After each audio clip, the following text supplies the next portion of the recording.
about the market economy and also the globalization, India opening up.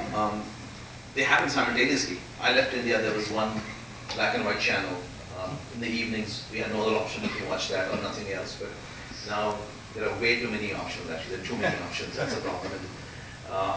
But so, I mean, there's an obvious connection there, of course. I think there's obviously a connection. I think what sometimes is neglected in the kind of Fortune magazine view of the world, for example, people call this like an emerging market. I mean, that is such a reduction. It's a country of 1 billion people with several thousand years of history. It is not an emerging market. I think what my point is, you cannot separate the role that the market has played, one channel going to 500, etc. But the real change has to do with how, I mean, Russia has had extraordinary growth. Right. I'm not sure that it has been as healthy as some of the ideas that we're talking about in India. China has had extraordinary growth, but I think it's been very different. It hasn't created the kind of bottom-up dynamism. So there's growth can happen in a lot of different contexts.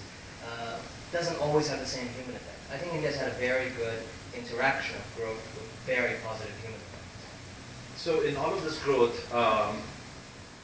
you see some people being left behind. I mean, we hear stories about farmer suicides. I mean, those are real stories, really. Just address that. There's no question.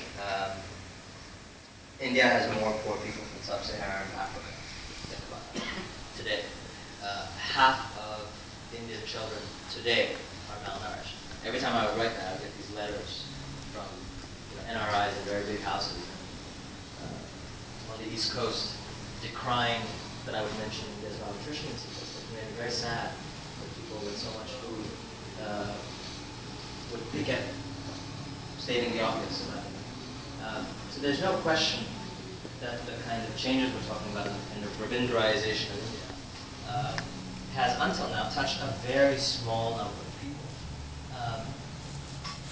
I think it's also true that the kind of regnant culture of India is moving from a culture of paupers and maharajas to a culture of middleness, which is not to say everybody's in the middle, but which is to say the culture is increasingly shaped by the aspirations of people in the middle, by the desire of people to get into the middle, by the resentments of people who are falling out of the middle.